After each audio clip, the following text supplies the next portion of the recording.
Hi, everybody. Welcome back to the channel. I'm Rebecca, and I recap live trials. We're currently covering the trial of West Virginia versus Natalie Cochran, the Ponzi scheme murder trial, the one you see all over the internet right now, because it's the only interesting trial going on, to be honest with you.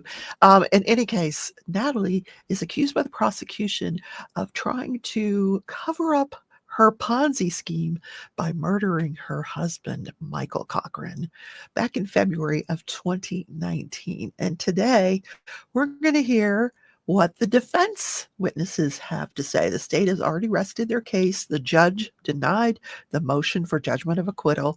That's the routine motion that's made at the end of every prosecution's case.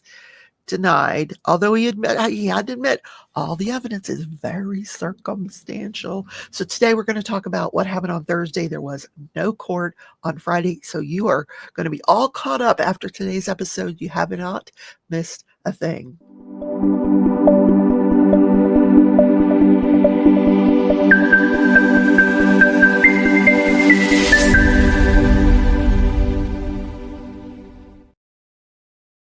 Hi, everybody. So glad you're back. Yes, I'm okay. I'm okay. I'm drowning in yarn, but I'm okay. So we're going to hear from all about defense witnesses today. A school nurse, mom's Natalie Cochran's two children, Nicole and Ashton. And we're also going to hear from another friendly neighbor who stopped by to see Michael in his unresponsive state on February 6th of 2019. So let's talk about what happened on Thursday. Like I said, no court on Friday. You haven't missed a thing. Today's episode will get you all caught up. So school nurse, she was on mainly to support the fact that Natalie was backup for this neighbor whose child was diabetic, type 1 diabetic, juvenile diabetes. So this nurse knew that if she couldn't get a hold of mom and dad for this child, she could get a hold of Natalie Cochran, and Natalie had permission to come and assist this boy. But she also mentioned some interesting facts. He had an insulin pump that you just fill up. Nobody needs to give him insulin. You fill up the insulin pump and he can go all day. He's got an app on his phone that tells, they can read the blood sugar. He's doing pretty good. I don't know that she ever had to call. That was not asked, that she ever had to call Natalie as backup to the parents. In any case, she wasn't on the stand for very long, and she had a feeding tube, which I thought was really interesting. Just, I don't know. I mean, of course, that's personal and it's medical, but curious minds want to know. So the next person on the stand was Nicole Cochran. She's now in her 20s. And at the time of this event, February 6th, 2019, she was, she said 12 or 13. She was in the 8th grade in middle school. And she was very persistent. She would ask her dad quite often, Dad, what are you doing? Hey, what do you do for a living? What are you doing? Because first she said, what did your dad do? Technology. And like if you look up the definition of honesty in the dictionary, you're going to see this witness. Like she was bread and butter, just that's not a false word is going to come out of her mouth, although she's the daughter of a woman who had this intricate Ponzi scheme going on. Anyway, Dad told her he was doing technology. So, but she persisted. He's like, state and federal contracts. I've got to, do these contracts for the businesses. They had two businesses, Tech Management Solutions and Tactile Solutions Group. Yes. So mom was a pharmacist with Access Health up until 2016, 17-ish, when Dad asked her to quit, help out with the business. Then she was asked, did you have a very lavish lifestyle? Oh, yeah. We were well off. Dad would not go anywhere unless he was very put together person. Everything had to be put together. His outfit, his hair, he was very well groomed. Took them on trips to Hawaii, to Paris, even took like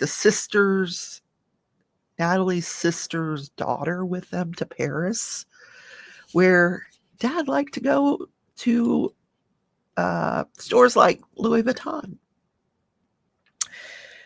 So they had a hangar for a plane that they did not own yet. They didn't own a plane yet. Now, his friend Chris owned a plane. I don't know if he kept it at that hangar, but I think there might have been plans to get a plane in the future. There was at least one boat. She said boats, plural. Then she mentioned that her parents bought a second home that they renovated and were renting out. And then they also had been looking for a new house in an upscale neighborhood when all this caved in. So she said, yes, her dad was sick before his collapse on February 6th of 2019. She said, but in October's when he got really bad. She said, or got worse. He wasn't eating. He was having headaches and dizziness. She knew about the hospitalizations, obviously, because they're living together. But she said she thought it was from a brain tumor. Brain tumor? Where did that come from? That's what she thought the hospitalizations were about, a brain tumor. And then when he got out of the hospital, he's back to normal. But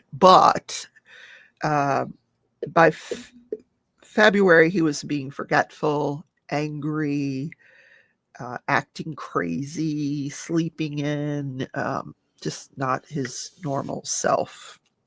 She said, and a lot of witnesses have said he hated hospitals. Okay, I think we know by now that he hates hospitals. He thought they were a waste of his time. He's probably not wrong, because hospitals are a huge waste of time. No kidding. So with regard to mom having cancer, yes, mom had blood cancer. She said that she went to the Cleveland Clinic. They would not treat her because she didn't have insurance. And she ended up going to Duke for her treatment. This is what her daughter thought or knew.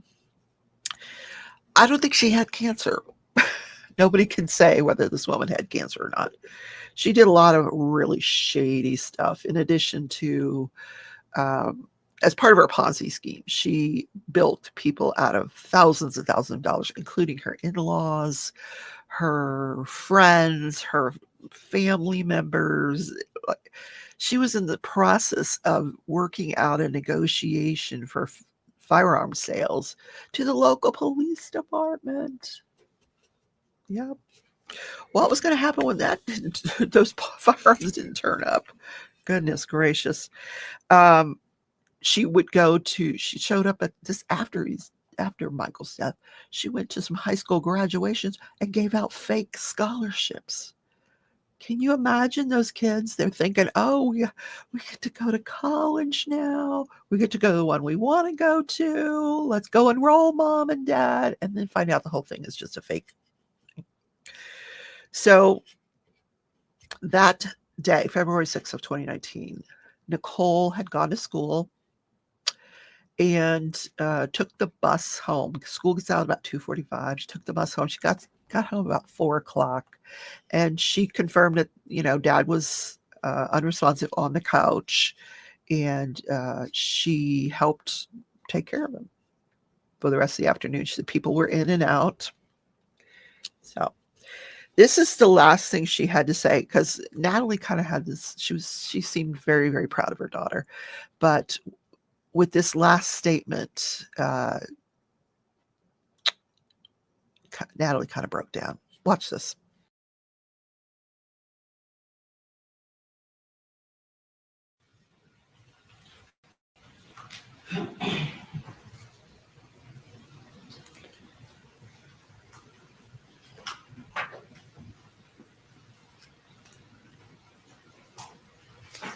Was your father a happy man? No. When was the happiest that you ever saw him? When we had money. When he believed he was going to get paid, I would say.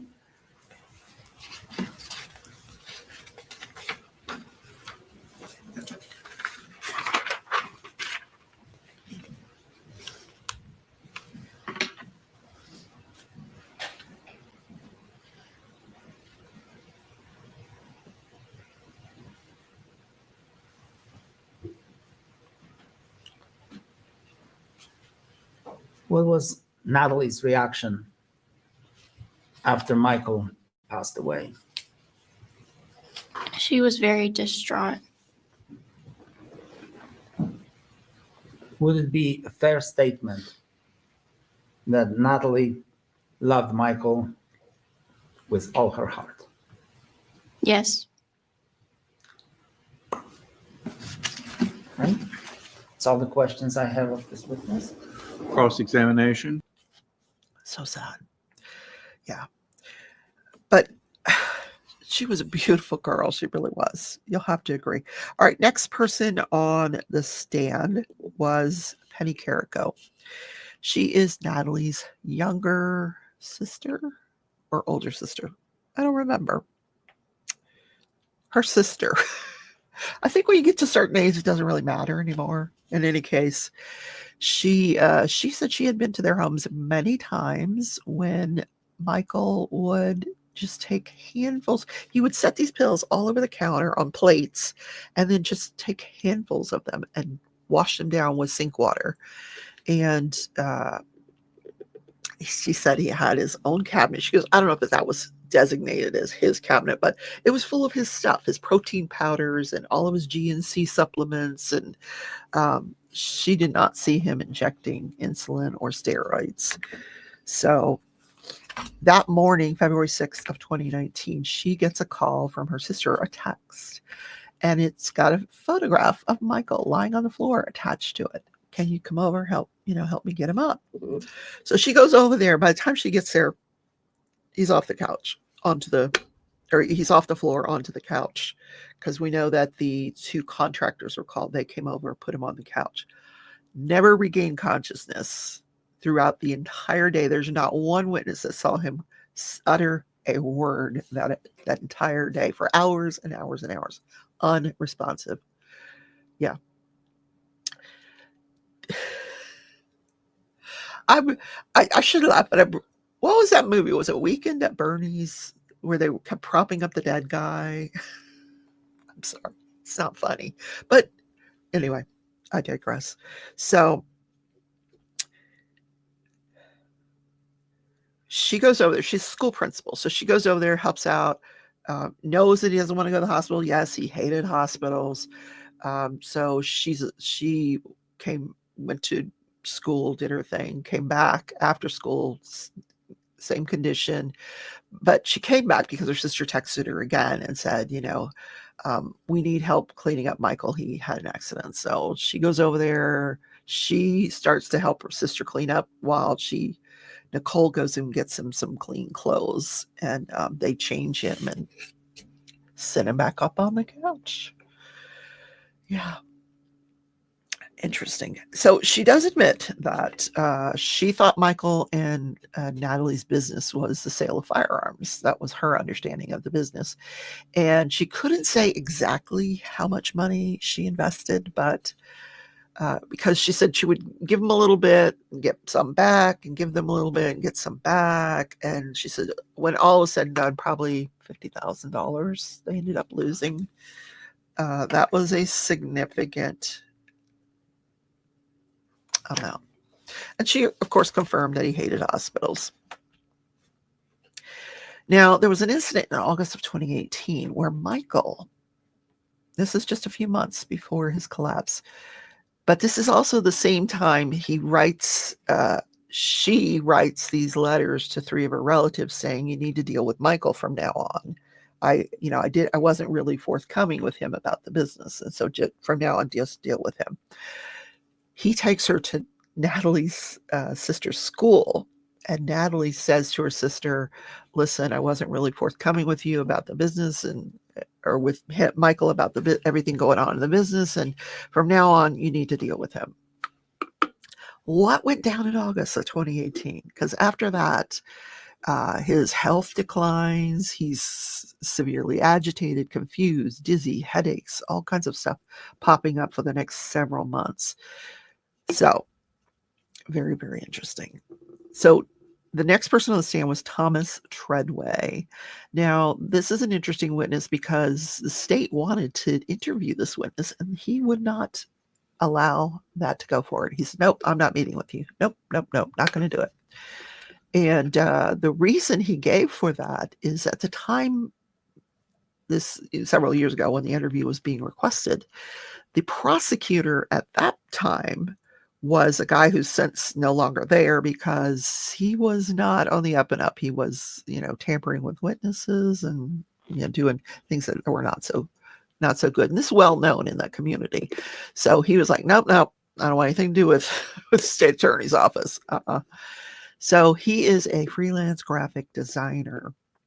And he worked for Michael. He did jobs for Michael Cochran. He did logos, business cards,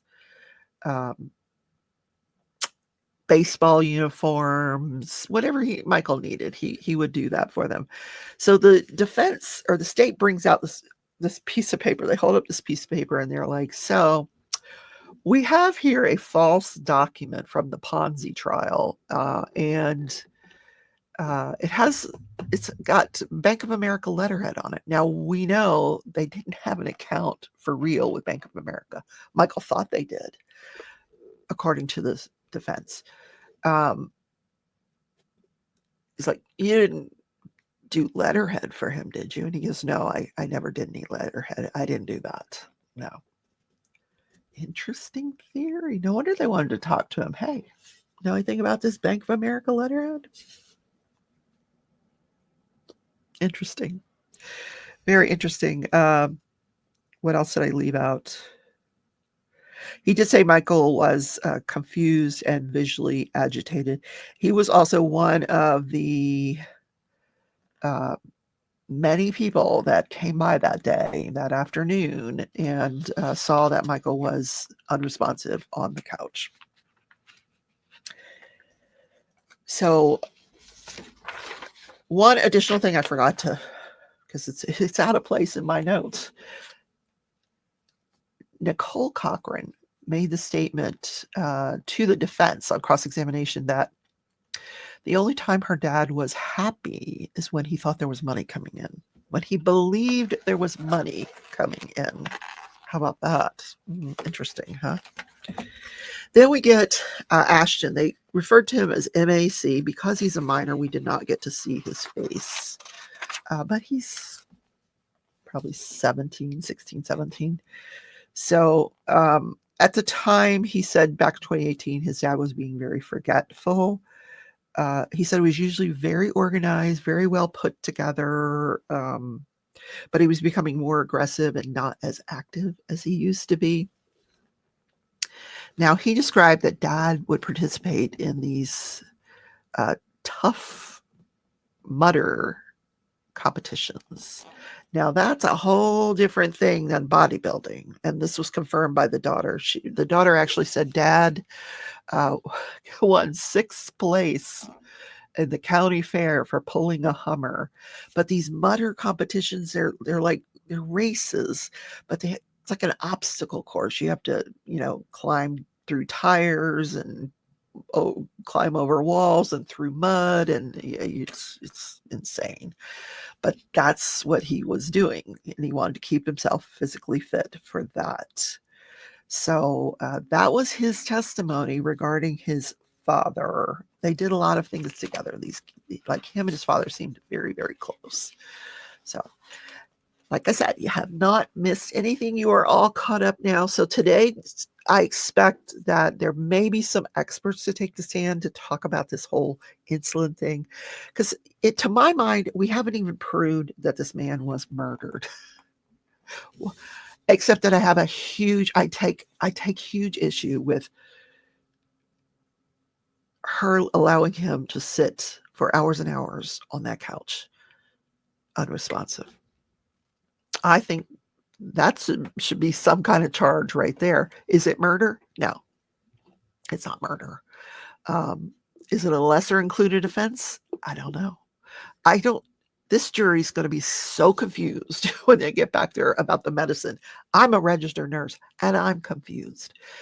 When you give someone fast-acting insulin 10 o'clock in the morning and he collapses at noon, probably from low blood sugar, and he sits on the couch for the next 8 hours while his brain deteriorates from the low blood sugar, he gets to the hospital, the blood sugar's low. The insulin's done acting. Like they get his blood sugar back up, it goes back down. They get it back up, it goes back down.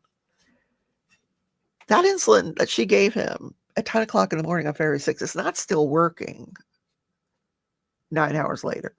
That's not the way insulin works. In any case, this is an interesting one, guys. Very interesting. Did she inject him a second time?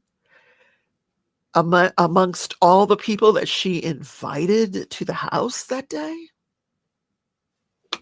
Are they liable for allowing him to sit there on the couch like that? There's a lot of questions. This jury is either going to be hung jury or there's going to be some kind of compromise here. I don't know if there are lesser included offenses on the verdict form. We'll find out. But I don't know if the state has proven their case. I really don't. Beyond a reasonable doubt. Right. So let me know what your thoughts are on how you would rule on this one based on what you've heard so far. And if you have any questions, let me know. If I don't know the answer, I will find out. And please consider subscribing, becoming a member, and don't forget that thumbs up button for the algorithm. Yes. Have a great day, everybody. I'll see you in tomorrow's video.